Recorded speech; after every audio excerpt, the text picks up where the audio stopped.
At age 54, Padraig Harrington still steps onto the course with a record that would make any golfer bow in respect. 3 major titles, etched deeply into the history of world golf. The Open Championship, 2007, at Carnoustie, in one of the most brutal weeks of competition ever recorded. The Open Championship 2008 and the PGA Championship 2008, which took him to a peak that all of Europe could be proud of. He once reached world number 3, won more than 15 professional victories on the European Tour and PGA Tour, represented Europe twice in the Ryder Cup as a player and then as captain, helping shape the steely identity of European golf against American pressure. Harrington was not a one-season champion. He was a symbol of endurance, of victories earned through grit rather than flash, of a golfer respected by his peers for his intelligence, discipline, and honesty with the game. The trophies he lifted didn't come from magic. They came from thousands of hours of practice, from rounds where he stood firm while others collapsed, from the ability to keep a cool head in moments when fame and pressure crushed most people. But it was from that very peak that the pain began to creep quietly and persistently into his life. When the titles were left behind, Harrington entered a different journey, one where he had to face being forgotten, years of declining form, and decisions to remake himself that cost him nearly an entire decade of doubt. No more cheering crowds, no more eager questions from American media, just a man practicing alone in silence, carrying memories of glory and the unrelenting burden of the question that never quite went away. Had he done the right thing or not? Harrington's pain didn't erupt into loud tragedy. It was a daily erosion, the feeling of being overlooked while still present, of living with the what-ifs that never get answers. And it was precisely in that silence that his will became clearest. Not the will to conquer the world, but the will to keep stepping onto the course, to keep holding the club, to keep honoring golf and himself, even when the world no longer watched. Because for Harrington, standing firm in silence was sometimes harder and braver than winning under blazing lights. If you've ever believed in the power of will, ever been moved by people willing to pay the price for greatness, please hit subscribe to join us in these stories that have never been fully told. Born and raised in Ireland, Padraig Harrington's childhood didn't carry the dramatic colors of tragedy that are easy to recount. There was no extreme poverty, no family violence, no visible scars that instantly explain why a child had to grow up in pain. From the outside, young Harrington's life looked full and orderly. A normal family, a relatively stable society, the familiar damp streets of Dublin where people lived quietly, without noise or glamour. But within that very normalcy, a dangerous void slowly took shape. Harrington grew up never truly believing he was a special child. No one told him he had rare talent, and no one planted in him the sense that he was born to outshine others. He was good enough at school, played sports diligently, but never stood out. Always in the middle of every scale, never criticized, but never praised either. And from very early on, Harrington learned a silent but brutal lesson. If you're just an ordinary person, you have to do more than others just to stand in the same place. Golf came to Harrington not as a promise of glory, but as a long-term test. While other kids played golf with the excitement of the game, Harrington played golf with the fear of being left behind. Every shot wasn't just technique, it was a trial of his own worth. He didn't carry the mindset of a prodigy, pampered by adult belief. He carried the mindset of a child, always wondering if he was wasting his time. In Ireland, where golf wasn't a common path to global fame, Harrington early understood how fragile that dream really was. No one around him talked about majors, about the Ryder Cup, about conquering America. People talked about studies, about a stable job, about a safe life. And in that atmosphere, Harrington began forming a lifelong doubt. Maybe he was asking too much of himself, and maybe he would never be good enough to prove it was worth it. He practiced more, stayed on the course longer, analyzed every swing with a harshness other kids didn't need. But the harder he worked, the more he felt an invisible gap between himself and those seen as naturally gifted. Harrington didn't hate them, didn't envy them, but he feared them, feared the way they hit the ball effortlessly, yet effectively, feared the way they walked the course with confidence that required no effort. Meanwhile, every step forward for Harrington came paid for with sweat, and the dread that if he paused even a little, everything would slip away. That childhood didn't create a rebellious child. It created a child far too hard on himself. Harrington didn't allow himself comfort, because deep down, he believed comfort was a privilege for those certain of their worth, and he wasn't. The feeling of just being ordinary didn't vanish as Harrington grew up. It only changed shape. It became the drive that made him work twice as hard, but also the burden that kept him from ever daring to believe he was enough. When early successes arrived, they didn't bring relief. They only made the doubt more sophisticated. If I succeeded through effort, then what happens when effort isn't enough anymore? It was here that the original crack of tragedy formed. Not a violent event, but a quiet question that followed Harrington from childhood. A question never fully answered. Am I truly deserving? Or is it all just a temporary result of trying harder than others? And when a person carries that question through life, every victory is never a stopping point, just a brief rest stop before the next fear. Harrington's tragedy, right from childhood, wasn't in what he lacked. It was in never believing he had enough, and that doubt, seemingly harmless, quietly became the shadow that never left him throughout the journey ahead. When Padraig Harrington began taking his first serious steps into the professional golf world, he quickly realized that talent alone wasn't enough to be seen. The world he entered already had names that overshadowed every other effort, people who didn't just win, but defined entire eras. Tiger Woods arrived like a phenomenon beyond normal sports logic, a player who turned every tournament into his personal stage. Phil Mickelson brought flair, instinct, and a personality that people both loved and feared. Ernie Els was calm, majestic, playing golf as if born to do it. Amid those giant shadows, Harrington appeared not as a challenger to the order, but as someone trying to squeeze into a room already packed with legends. He wasn't pushed out, but he was never placed at the center either. His name was mentioned with respect, but rarely with apprehension. Opponents knew he was hard-working, knew he was smart, knew he was tough to beat on brutal days. But no one walked into a tournament feeling they had to fear Harrington the way they feared Tiger Woods at his peak. And it was that subtle difference that early on created a very particular kind of loneliness. A loneliness not from being dismissed, but from always being ranked lower in the invisible hierarchy of greatness. Harrington was often the last name mentioned on the list of contenders. If he won, people called it a surprise, not an inevitability. Every time he teed off, he wasn't just competing against opponents. He was competing against an unspoken assumption that he had to do even more to be seen as equal. In a world where geniuses were allowed mistakes and still trusted, Harrington understood he had no such privilege. A bad round could be overlooked for others, but for him, it always reopened questions about his place. His career was therefore built on the foundation of constantly proving, constantly reinforcing his right to exist. He learned to prepare more thoroughly, analyze deeper, and be stricter with every small detail because he knew he had no pre-existing aura to cover his flaws. That constant sense of coming second didn't make Harrington rebellious or bitter. It made him withdraw, quietly accumulate, and accept a less celebrated role. He wasn't the face American media waited for to write big stories, nor the image used to sell dreams to the masses. Harrington was the player his peers respected in the locker room, but one the public rarely formed deep emotional attachments to.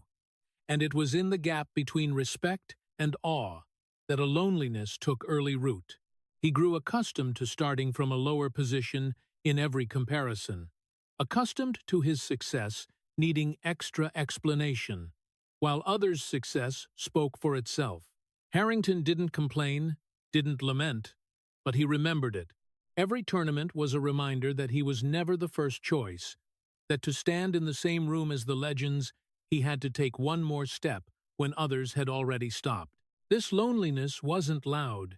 It seeped quietly into how he saw himself. He didn't allow himself complacency, because deep down, he believed that if he relaxed even a little, the world would turn its back instantly. And it was this habit of living in a constant state of having to prove himself that forged in Harrington a rare, enduring will, but also placed on his shoulders a mental burden few could see.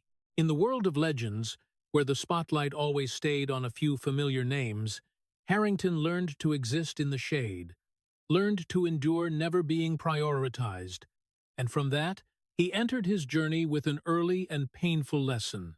Sometimes, loneliness doesn't come from no one recognizing you.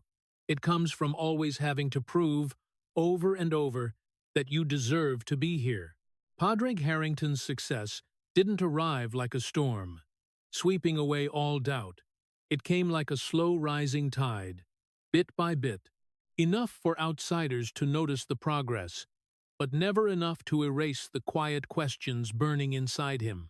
The first titles appeared after years of patience, small victories accumulated through sweat and obsessive preparation.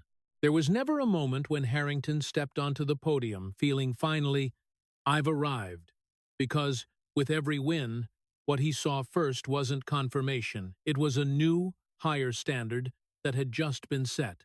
For him, success wasn't a place to stop. It was another door opening onto the fear that he had to hold on to this at all costs. The titles came gradually, but instead of bringing security, they only convinced Harrington that he was standing on fragile ground, where one misstep could bring everything crashing down.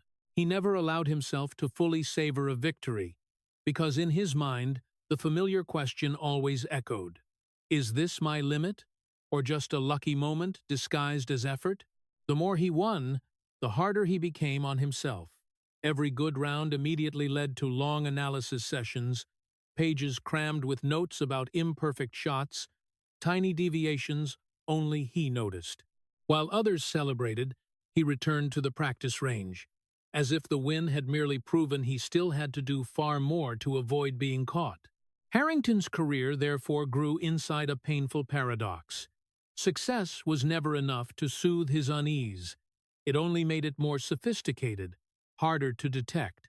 He learned to live with the feeling that every title was a debt to be repaid in the future, that every recognition was a reminder that next time the world would expect more, and as expectations rose, so did the fear of failure. Harrington didn't fear losing in a loud way. He feared the silent collapse, feared the day people realized his wins had stopped coming. So he stayed in a constant state of mental defense, never truly relaxing.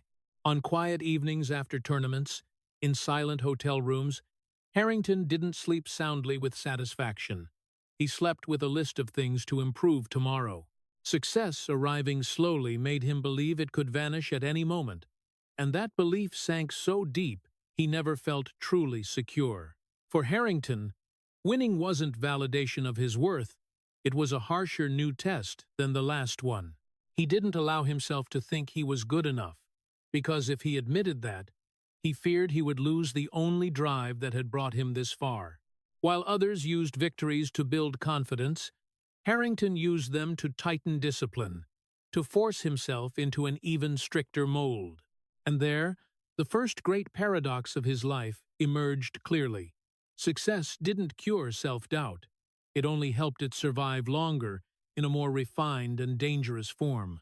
Harrington never felt safe, even on the highest podium, because deep down he always believed safety was an illusion, and if he paused even one step, the world of legends ahead would instantly widen the gap. That very belief drove him forward relentlessly, but it also quietly laid the foundation for another tragedy, where never allowing himself to feel enough would lead him to increasingly harsh choices with himself.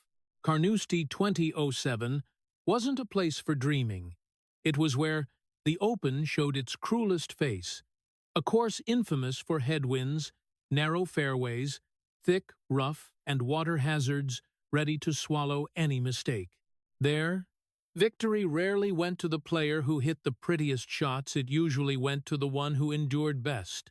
And it was in that brutal setting that Padraig Harrington entered the most important week of his life, not with the mindset of an expected genius, but as a man accustomed to living in a state of having to prove himself. Every round at Carnoustie was more a test of nerves than technique, where one off-timing shot didn't just ruin a scorecard, it shattered the fragile confidence of the person holding the club.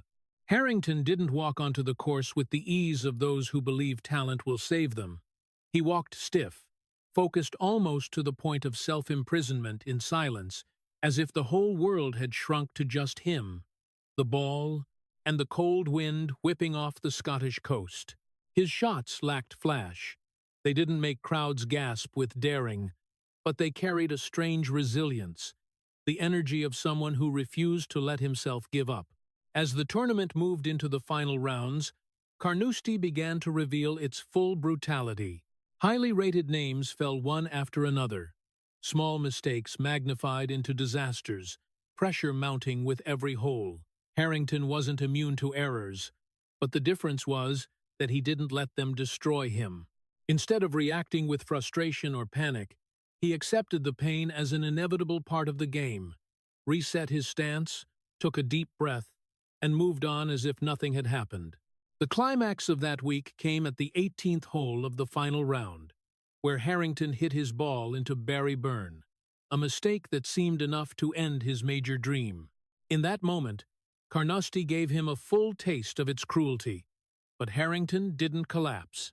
He waded into the cold water, played the ball back to the fairway, and accepted the price without arguing with fate.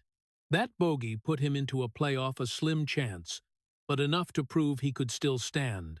And in the playoff, Harrington showed what Carnoustie demanded most harshly: mental stubbornness. He didn't play like someone chasing a glorious moment.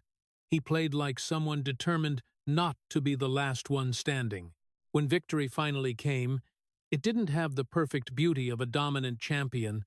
It carried the marks of a man who had just walked out of a prolonged battle with himself. Harrington lifted the claret jug in the cold wind, not with the radiant smile of someone finally freed, but with the eyes of someone who had survived a trial he knew would leave scars. Carnoustie 2007 lifted Harrington to the first peak of his career, but at the same time, it opened the door to the first pain of a long tragedy. Because that win didn't come from the relief of feeling good enough, it came from a far more dangerous conclusion: that enduring is the path to glory. In Harrington's mind, Carnoustie wasn't just proof he could win a major. It was proof that if he could endure pain, if he could force himself past limits in the harshest conditions, then he could force himself even further. Instead of seeing it as a peak to protect, he unconsciously saw it as a new standard to surpass. Carnoustie taught him that success wasn't a reward for confidence. It was the result of not collapsing when everything turned bad. And that lesson, while carrying him into golf history, planted in him a dangerous belief that pain could be used as a tool to move forward. From that moment, Harrington didn't just carry home the Open trophy. He carried a mindset that would haunt him for years afterward. The mindset that limits exist only to be broken, and that if he had survived Carnoustie, he could survive anything. That first peak, seen from afar, was the glorious moment any golfer dreams of, but seen from inside, it was the first crack in a man who believed he only deserved it as long as he kept enduring pain. 2008 arrived for Padraig Harrington not as a reward for Carnoustie, but like the next wave crashing straight into a man who hadn't yet planted his feet firmly on that first summit. The Open Championship for the second year in a row, then the PGA Championship right after 3 majors in under 13 months, a run Europe had waited years for. The world named him. American press began calling Harrington a true champion. The rankings recorded him at his career high, and stories of his late bloom were told as proof of the value of persistent hard work. On the surface, everything was right. Harrington had entered the elite, stood in the same room as legends he once could only watch from afar. But inside, a cold void opened faster than the applause. The 2 claret jugs and the Wanamaker trophy didn't bring the security he had waited for all those years. They didn't close the doubt, they sharpened it. In the quiet nights after victories, when the world's excitement had died down, Harrington didn't ask himself how far he had come. He asked something far more dangerous. What if this still isn't my best version? That question wasn't humility. It was obsession. It turned every new title not into a resting place, but into a mirror reflecting flaws only he could see. Harrington began living in a paradox. The more he was recognized, the more he feared that recognition could be taken away at any moment. He didn't believe 3 majors were strong enough proof to erase the feeling that he was just the latecomer who had worked harder than the rest.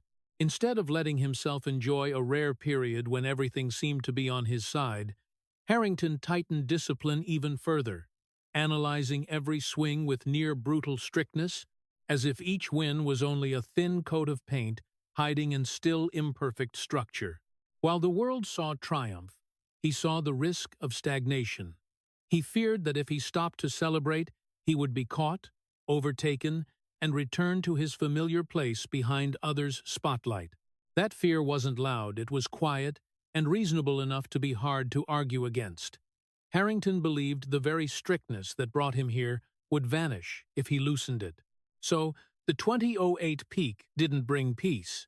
It opened a new inner war, where the opponent was no longer Tiger Woods or Phil Mickelson, but his own never-enough feeling. He began thinking more about improvement, refinement, about whether he could get even better, even when no one demanded it. 3 majors, instead of being an answer, became the biggest question of his life. Harrington didn't dare believe he had arrived, because if he admitted that, he feared losing the only thing that had kept him alive, the worry that he had to try harder. The peak became a cold throne where he sat, but never felt he belonged. Every time he looked back at his record, he didn't feel pride. He felt the duty to maintain, to prove, to keep pushing limits farther. And there, 2008 etched a painful paradox. The greatest titles of his life didn't heal the old crack. They only widened it in a more sophisticated way. Harrington had achieved what millions of golfers dream of, but in what should have been his most peaceful moment, he felt a new pressure crushing his chest. The pressure to become a version he hadn't even clearly imagined yet. The peak, for Harrington, was no longer a reward for endurance. It became an endless reminder that if he had done this, he had to do even better. And from then on, 2008 wasn't remembered only as the greatest year of his career. It was also the year that planted the seed of an obsession that would follow him for many years after. The obsession that glory is never enough, and that peace is a luxury he had never learned to accept. After 2008, when the 3 majors were securely in his record, and the world believed Padraig Harrington had reached the place he had chased his entire life, a quiet decision began to form in his mind. Not announced with fanfare, no grand statements, but powerful enough to alter the entire trajectory of his career. Harrington didn't enter this phase with the complacency of a winner, but with a deep-seated fear that what had just happened might only be a string of lucky coincidences masked by endurance. He looked back at Carnoustie, looked back at 2008, and instead of seeing proof that he was enough, he saw a more haunting question. If it was all just the result of enduring pain better than others, what would happen when pain was no longer enough to keep him there? It was that fear, not arrogance, that led Harrington to the most fateful moment of his life. He decided to change his swing, not because he thought he was better than everyone, but because he didn't believe the current version was sustainable. In his mind, standing at the peak on a foundation he didn't fully trust was scarier than risking tearing it down. Harrington couldn't bear the thought that one day people would look at him and say he only won because of brutal conditions, favorable timing, or others' collapses. He wanted to make sure that if everything fell apart, it wouldn't be because he hadn't done enough. The decision to rework his swing, therefore, didn't look like a technical revolution. It looked like a sophisticated act of self-punishment, where he chose to smash something that was working just to test whether he could rebuild it stronger. There was no loud crash, no fall that made crowds gasp, just small changes that began seeping into every shot, every practice session, every tournament. Harrington walked into the practice room with redoubled strictness, dissecting every mechanical detail of the swing as if he were dissecting himself. He believed that if he could control the tiniest movements, he would no longer have to fear being exposed as someone relying only on endurance. But golf isn't a machine you can take apart and reassemble at will, and the human body even less so. Changes that seemed logical on paper began producing unpredictable consequences on the course. The familiar feel of striking the ball vanished. Natural rhythm broke apart, and the already fragile confidence was put under the knife once more. Harrington started going through rounds where he no longer recognized himself, where shots that once were instinct now felt forced, where every mistake reignited the old doubt that maybe he had never been as good as the world thought. No one stopped him, because from the outside, it looked like the choice of a perfectionist champion, someone wanting to perfect himself after reaching the top. Coaches, experts, and peers could offer opinions, but no one truly stood in his way and said, "Stop." And even if they had, Harrington wouldn't have wanted to be stopped. In his mind, continuing down the old path was scarier than dismantling it himself. He believed that only by directly confronting the risk of collapse could he prove his achievements weren't random. In the years that followed, Harrington's career began slipping off the trajectory the world expected, but not in a loud way. No free fall, no dramatic moment that made people turn and stare. Just a slow grinding away, where each passing tournament left the feeling that he was searching for something lost without knowing exactly what it was. Harrington kept adjusting, kept tweaking, kept believing that just a little more, and everything would snap back into place. But every small failure reinforced the original fear, that if he didn't change, he would be exposed, and that if he changed and failed, at least he hadn't stood still waiting to be unmasked. This was the core tragedy of his life, a tragedy with no villain, no accident, no explosive moment, only a man too honest with his own fear. Harrington didn't break himself out of pride. He did it because he couldn't stand the idea that he might be a temporary champion. And in that choice, he accepted trading the rare stability he had just earned for a sense of security he had never truly understood. This accident left no visible wound, no crash for the audience to notice, but it quietly changed everything. Harrington passed through that fateful moment, unaware that he had just set himself on a long journey of doubt and endurance, where every next step would be harder, lonelier, and no spotlight bright enough to illuminate the road ahead. Padraig Harrington's decline didn't begin with a fall that made the whole world hold its breath.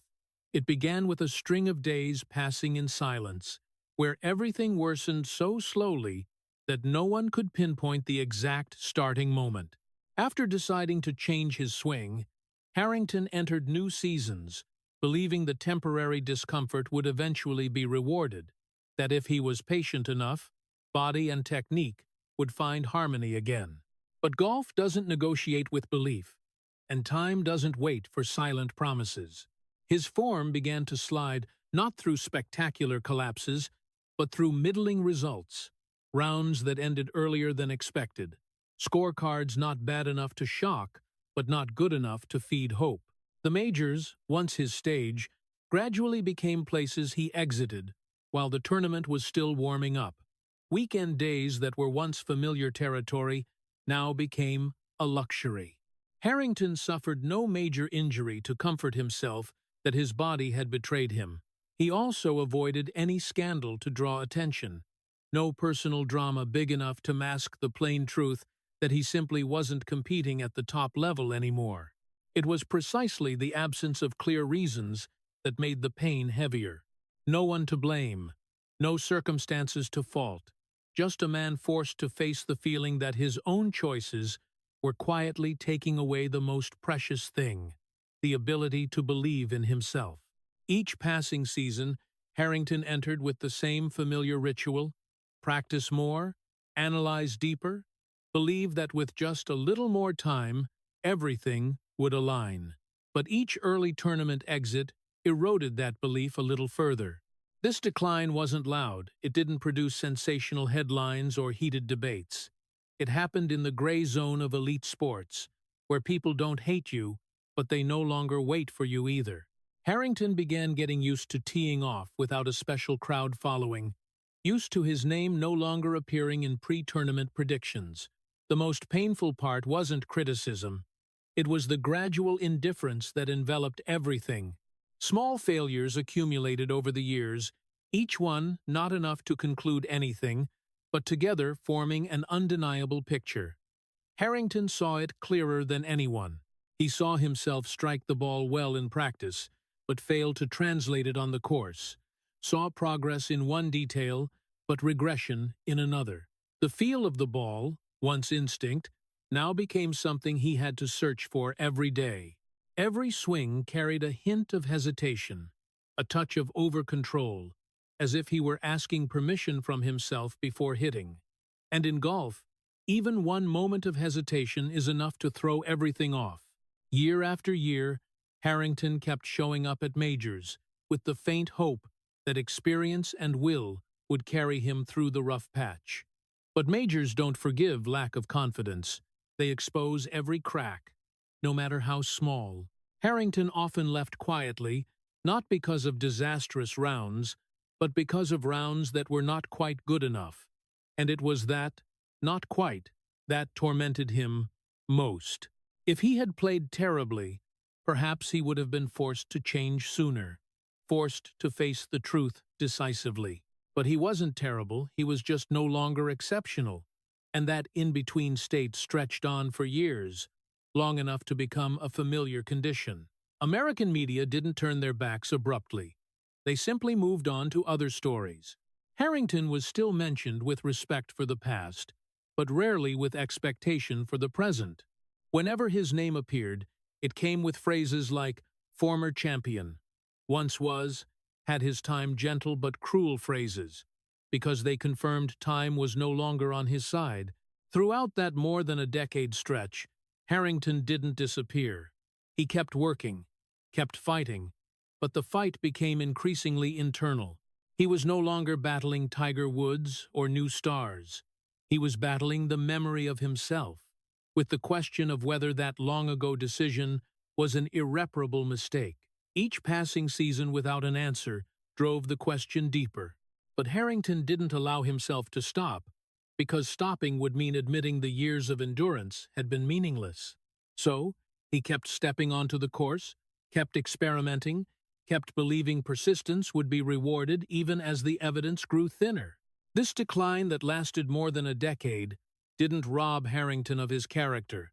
It didn't turn him bitter or resigned, but it took away the lightness he never had the chance to enjoy. It turned every tournament into a mental trial, where he didn't just face opponents, he faced his own personal history. Harrington's failure never stopped, because it wasn't marked by a clear ending moment. It continued through every season, every early exit, every self-assurance that next time would be different. And it was precisely that duration that made this tragedy so profound. No shattering sound for people to pity, just a slow erosion, where a champion who once stood at the peak had to learn to live with no longer being there, while still not ready to abandon the dream of returning. After more than a decade of silent decline, Padraig Harrington entered the most painful phase of his career, not because of bad shots, but because of the silence that enveloped him. The media no longer asked questions, no longer held long interviews searching for explanations for his form, no longer included him in predictions as someone who could spring a surprise. His name appeared less and less, eventually mentioned only as a footnote to the past, a champion who once had his time. For someone accustomed to living in a state of constant proof that silence was crueler than any criticism, being questioned meant people still cared. Silence meant they had moved on without needing you anymore. Harrington felt it clearly in every tournament, when no expectant eyes followed his every swing, when crowds drifted toward new stars, leaving him in the vast space of the golf course with the feeling he was existing on the edge of the story. Fans no longer waited for Harrington as a potential game-changer, no longer hoped his experience would produce some magical week. They didn't turn their backs, they simply stopped standing still, and that absence forced Harrington to confront a peculiar psychological tragedy where he no longer had anyone to argue against, no one to resist, only himself. He practiced alone, stayed on the course until the light faded, hitting bucket after bucket, as if trying to recapture the feeling that once saved him in the past. No more crowded practice sessions, no competitive atmosphere to push him, just the steady sound of ball meeting club and wind sweeping across the fairway. Harrington corrected himself alone, tinkering with tiny adjustments, subtle changes in stance, rhythm, approach to the shot. He had no clear enemy to blame, no major event to explain it, just a long string of not good enough results stretching across the years. And when no one condemns you, you are forced to become your own judge. Harrington doubted himself alone, turning old decisions over and over in his mind, wondering if that long-ago decision to change his swing was an irreversible mistake. But every time the question arose, it brought no answer, only another layer of exhaustion. He didn't allow himself to give up, because giving up would mean admitting the years of endurance had been meaningless. So Harrington continued not with blazing belief, but with a quiet, almost stoic determination. He teed off in tournaments few still noticed, playing golf not to be cheered, but to prove to himself that he still existed in this game.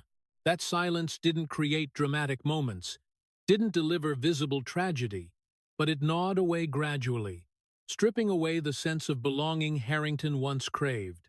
He wasn't expelled from the golf world, but he was no longer invited to its center.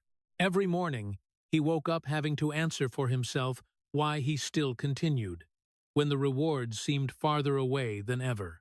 And it was there that the harshest sentence was carried out without a verdict. No one condemned Harrington, because no one felt the need to anymore. His career didn't end with a collapse that drew pity. It ended with a string of silent days, forcing him to live alongside the memory of himself. In that silence, Harrington learned to endure a new kind of pain, the pain of no longer being expected, no longer being awaited, yet not ready to leave. He stood between two worlds, no longer the champion people bet on, not yet the one who had closed the journey. And in that suspended state, every swing wasn't just a sporting effort. It was a quiet affirmation to himself that he was still here, even when no one was looking. That silence stretched on, persistent and merciless, forcing Harrington to confront himself in ways the years of glory never allowed. No boos to rebel against, no praise to cling to, just a man, a club, and the vast emptiness of the golf course where he kept walking in quiet, carrying a nameless pain, the pain of being forgotten while still alive and still trying. Amid the long silence of doubt and quiet, family became the only anchor that never left Padraig Harrington. But it was also there that another quiet moral tragedy took shape. His wife and children stayed by his side, not with promises to return him to the top, but with the steady presence of people who loved him for who he was, not for scorecards or rankings. When the golf world stopped waiting, his family didn't ask why he hadn't won again, didn't pressure him to prove anything, didn't turn every tournament into a test of worth. That gentleness, at first glance, seemed like salvation, but for Harrington, it posed a far more painful choice, because throughout his life, he had grown used to living with trade-offs, and now the price to pay was no longer in his body or reputation, It was in accepting that some things could not be reclaimed. His family could not bring him back to the peak that had passed, could not erase the years of declining form, could not restore the feeling of being feared on the course. They could only offer him something else, the right to be a person before being a champion. Harrington began to realize that if he kept clinging to the old dream at all costs, he would have to sacrifice the very people who stayed when everything else left. The evenings at home, the ordinary moments, the conversations not centered on golf, gradually became where he found the calm the course no longer provided. But that calm came with a subtle pain, because every time he chose to stay with family, he quietly gave up a little more hope of returning to his former self. This wasn't a loud surrender, no retirement announcement, no dramatic closing moment. It happened in small decisions, in not pushing himself to exhaustion in practice, in accepting that an early tournament exit was no longer a disaster that had to be fixed at any price. Harrington didn't abandon golf, but he stopped letting golf decide his entire worth. And that very choice created the deepest moral tragedy. He chose what was right for the person he was, even knowing it meant permanently losing a version of the champion that once existed. His family didn't save his career in the traditional sense, didn't bring him back to blazing lights, but they saved him from becoming a bitter man trapped in the past. Harrington understood that, and so his choice carried not the bitterness of resentment, but the sadness of acceptance. He accepted that some stories don't need to be saved, that not every journey has to end with a return to the peak to have meaning. In a sports world where winning is often seen as the only answer, Harrington chose a different one, quiet and harder, holding on to family, holding on to character, and accepting that greatness sometimes isn't in reclaiming what was lost, but in knowing when to stop before losing what matters more. That choice didn't make the pain disappear, it only changed its shape. Harrington still carried the memory of his strongest self, still wondered if things would have been different if he had chosen another path. But he didn't turn his back on the choice he made, because deep down he understood that without family, without those people by his side, even returning to the peak would have felt empty. And so, in a world accustomed to measuring worth by trophies and rankings, Harrington accepted an irreversible loss in exchange for a different wholeness, less glamorous, but more real. His moral tragedy wasn't in failing, it was in choosing what was right, even knowing the price was enormous. Not every story needs to be saved, and Harrington, by his choice, crossed that line, carrying the pain of someone who understands that some versions of himself can only exist in memory. After choosing family and accepting the loss of a version of himself that could never be reclaimed, Padraig Harrington entered the most difficult but also the most honest phase of his life, the phase of acceptance. That acceptance didn't come as a clear, declared decision. It came as a long, exhausting process, where old habits had to be dismantled one by one, where beliefs that once saved him now became burdens. Harrington stopped reworking his swing not because he believed everything was fine, but because he realized that constantly breaking things down and rebuilding them was only prolonging the war with himself. Practice sessions no longer became places of self-punishment. There were no more hours of exhausting analysis to hunt for the right version he had once obsessed over. He began playing golf with a simpler feeling, not chasing perfection, just seeking honesty with a body and mind that had endured too many years of tension.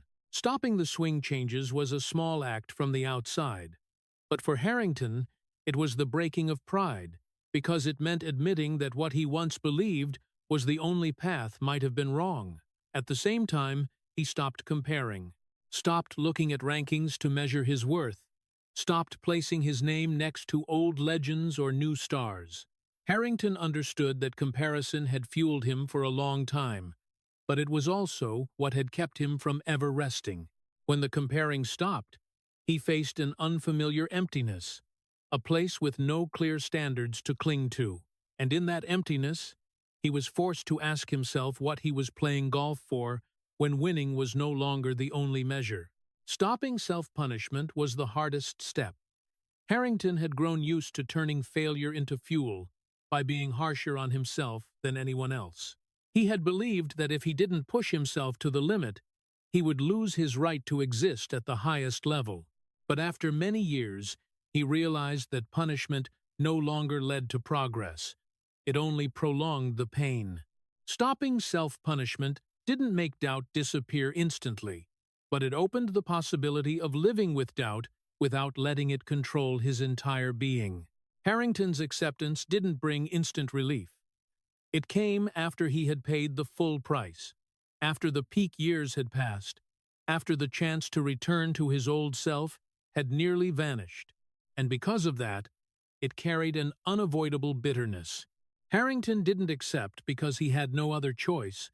He accepted because he understood that continuing to fight himself would only make everything worse.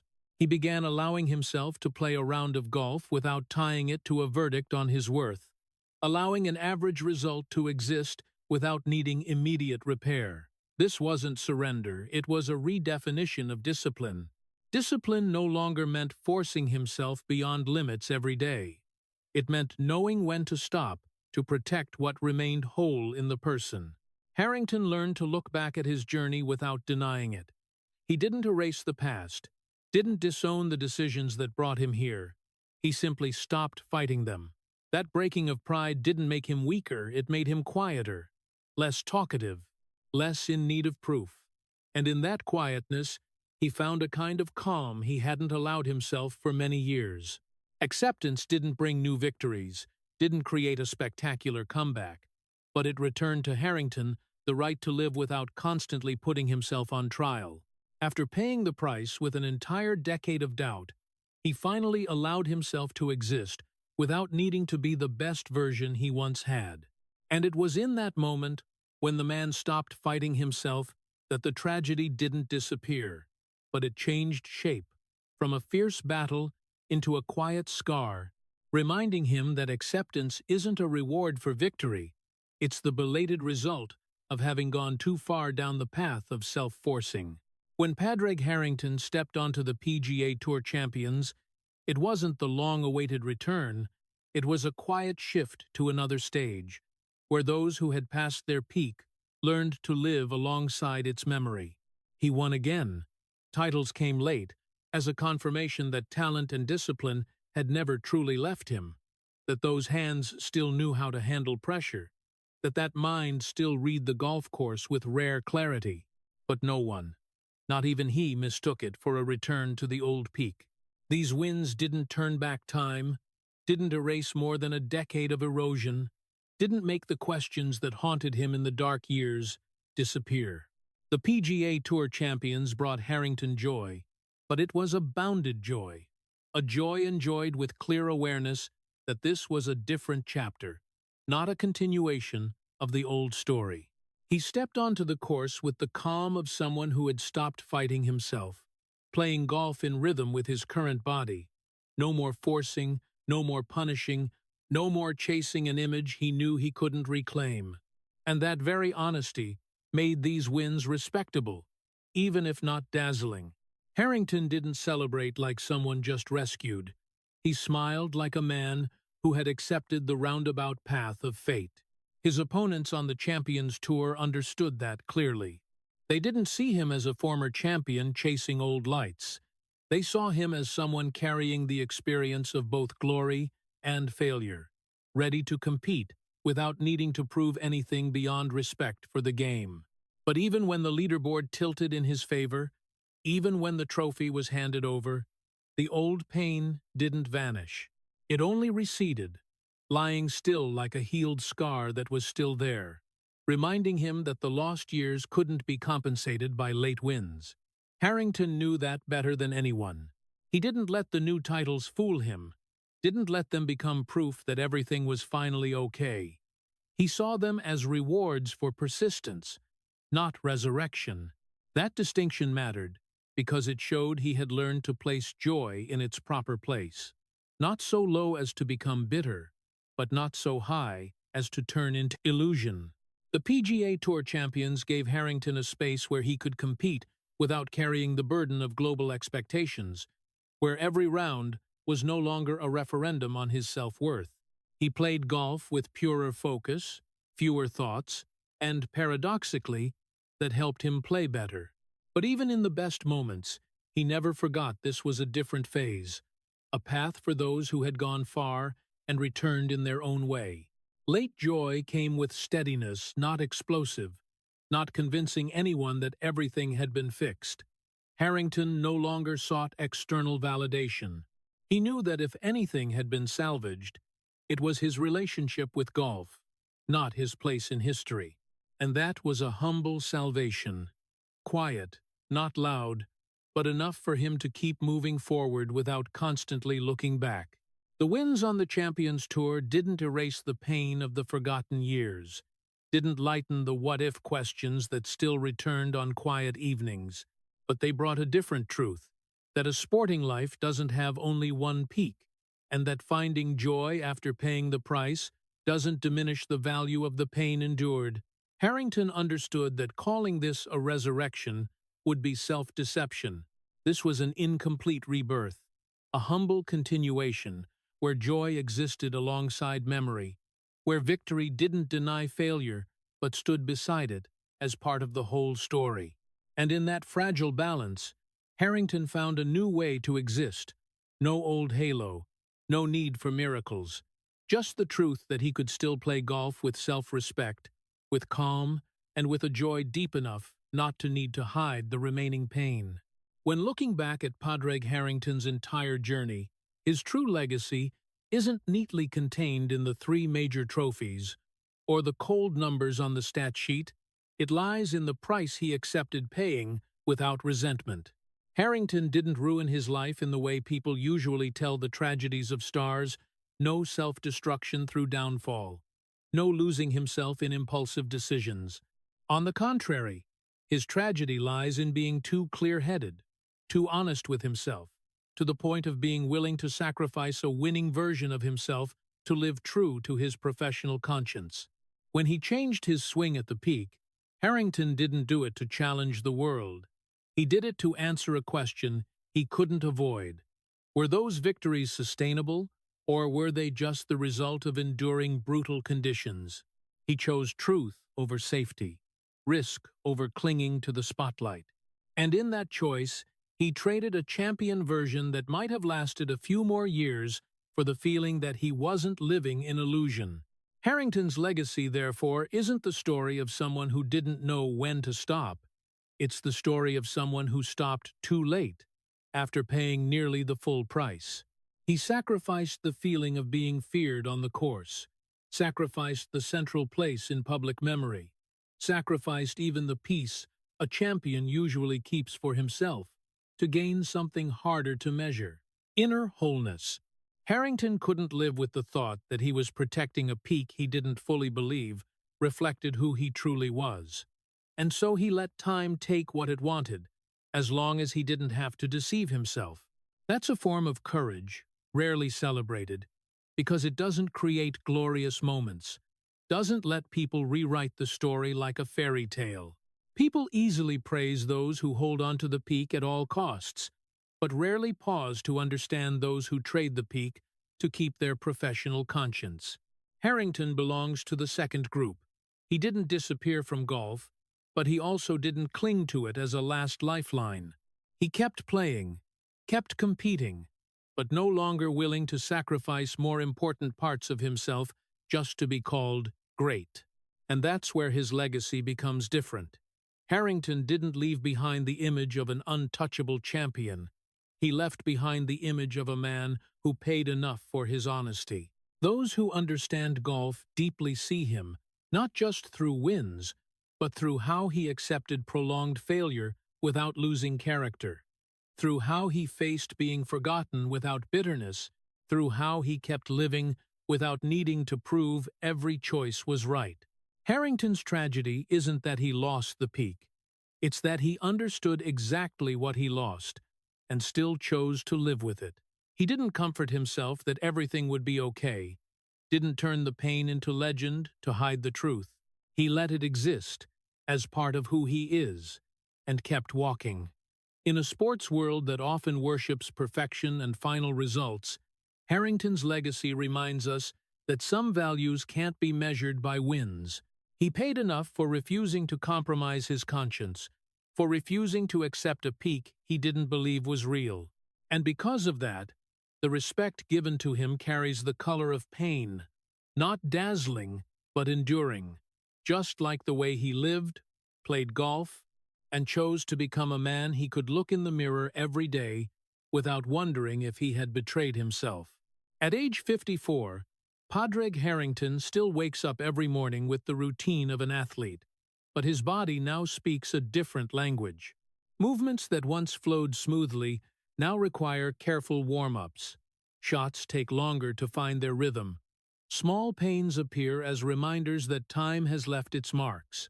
He doesn't complain, doesn't exaggerate, he just quietly adjusts, the way he's learned his whole life, accepting new limits without turning them into public tragedy. His mind is different too. The sharpness once honed by pressure has been replaced by a quiet clarity. Harrington no longer steps onto the course with the need to prove anything, no longer turns every round into a test of honor. He reads the course with experience, chooses safer lines, respects his own breathing. That isn't surrender. It's the late understanding that the fiercest battles are over and don't need to be repeated. The memories are still there, clear and persistent. Carnoustie, 2008. The weeks when the whole world named him. The moments standing at the peak, feeling both survivor and victor. Those memories don't fade, but they no longer feel warm like before. They exist like an old photograph, sharp but cold, reminding him who he once was and what price he paid to become that person. And along with the memories come the what-ifs that never disappear. What if he hadn't changed his swing at the peak? What if he had allowed himself to believe he was enough? What if he had accepted stability instead of risking it for a vague sense of security? Harrington doesn't torment himself with those questions every day, but he doesn't erase them either. They appear in quiet afternoons, when he packs up his clubs after a round, when the golf course slowly empties, when the wind carries the familiar smell of damp grass. He knows those what-ifs have no answers, and searching for answers won't change anything anymore. Harrington's present, therefore, carries a distinctive coldness, not the cold of despair, but the cold of clarity. He knows he's no longer whole in the sense of a champion at the peak, but he's also no longer torn apart by the need to return. The changed body makes him treasure every round he can still play. The changed mind keeps him from turning every mistake into a verdict. He still competes, still tries, but that effort no longer carries self-punishment. People looking from the outside might see a calm Harrington, quieter, less visible, but inside, it's the result of a long process of learning to live with what was lost without denying what remains. He doesn't try to rewrite history, doesn't seek a glorious ending to compensate for the years of decline. Harrington lives in the present with an uncomfortable honesty, knowing he didn't go all the way he could have, but also knowing he didn't betray himself to go farther. That feeling of no longer being whole follows him like a scar, not sharp pain, but enough to remind him that every choice has its price, and it's in this coldness that a fragile but real peace appears. Harrington doesn't need to be remembered every week, doesn't need his name in every prediction. He needs consistency between what he chose and how he continues to live. At age 54, he's still alive, still playing, still loving golf, but he also carries voids that can't be filled. Those voids don't make him collapse, but they make every step slower, more careful, and perhaps that's the coldest present a champion can face. No longer whole, but awake enough to understand that absolute wholeness was never real. And so Padraig Harrington's story closes not with a final shot that erupts the grandstands, not with a late title that forces history to be rewritten, but with a raw, chilling truth. He didn't lose, but he did lose. Not everything, not his character, Not his love for golf, but the most fragile thing for a champion, the feeling of being safe in his own greatness. No miracle appeared at the end, no resurrection that made the whole world stand and applaud, no moment when time suddenly reversed and gave back the years lost to doubt and self-forcing. Only a man standing there, carrying the entire journey, fully understanding how far he had gone and what he had traded to get there. Harrington touched greatness. 3 majors, victories in the harshest conditions, moments when Will triumphed over fear. He didn't reach the peak through flash or overwhelming talent, he reached it through endurance, through refusing to collapse when body and mind were tested to their limits. But that very path, the way he achieved greatness, planted in him a doubt that never went away.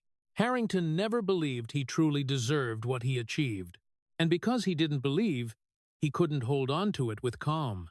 He chose risk, chose change, chose to break what was working well to search for a certainty that didn't actually exist. No one forced him to do it. No one demanded more proof. Harrington's tragedy didn't come from the outside world. It came from within, from a man who never allowed himself to believe he was enough. He didn't lose to the greatest opponents of his era. He lost to the feeling that his wins could be taken away at any moment if he stopped. The years of decline that followed weren't a loud collapse. They were a slow withdrawal from the center of public memory. No scandal, no excuses, no easy story to tell. Just a former champion, quietly continuing his work, carrying memories of a peak he never truly felt belonged to him.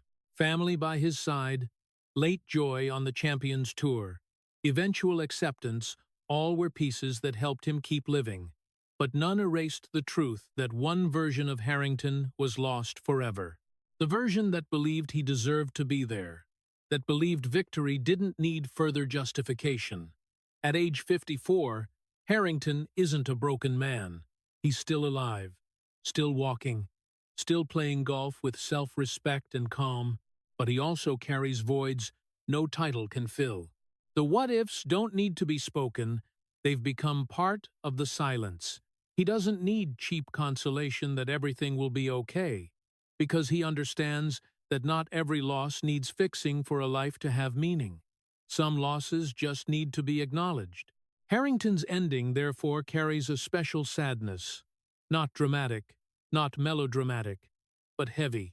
It's the sadness of a man who reached a place very few can reach, but never allowed himself to rest there. He didn't lose, because his career is still something millions of golfers dream of. But he did lose. He lost the feeling of safety in his own greatness, lost the ability to believe that success wasn't always temporary, and that's where Padraig Harrington's tragedy becomes absolute. No miracle to save him, no resurrection to rewrite, no gentle conclusion. Only a man who touched greatness, lived honestly with his conscience, and paid the full price for never believing he deserved what he achieved. The story ends not with victory or defeat, but with a quiet truth. Sometimes the highest price of greatness isn't what you lose on the course. It's the belief that you have the right to keep it. Padraig Harrington's story leaves a deep and quiet sadness, not because he failed, but because he lived fully with a burden very few people saw. Throughout that journey, the most painful detail isn't the long decline in form or the forgetting by American media. It's the decision to change his swing right at the peak. That wasn't an act of arrogance. It was the act of a man always afraid his success was only temporary luck. 3 majors, Carnoustie 2007, the glorious 2008, all of it should have brought peace, but instead became pressure, forcing him to ask, what if this isn't my best version yet? The decline that stretched more than a decade afterward, no injury to justify it, no scandal to draw attention, showed a very human tragedy. Silent failure is crueler than loud failure. Even when he found joy again on the PGA Tour Champions, it was still only late joy, not a resurrection, because Harrington himself understood he could never return to his old version. The most admirable thing is that he didn't ruin his life, trying to cling to the spotlight. He chose family, chose honesty with his conscience, accepted permanently losing a part of the self that once won. For American audiences, the lesson from Harrington is very clear and very American. Success doesn't protect you from self-doubt, and not every story needs a glorious ending.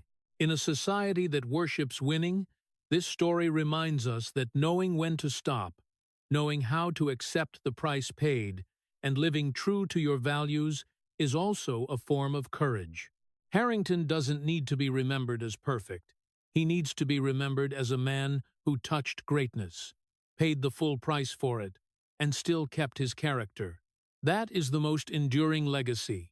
If Padraig Harrington's story made you pause to think about the price of success and honesty with yourself, please subscribe to the channel to join us as we continue exploring the great but imperfect destinies behind the spotlight of sports.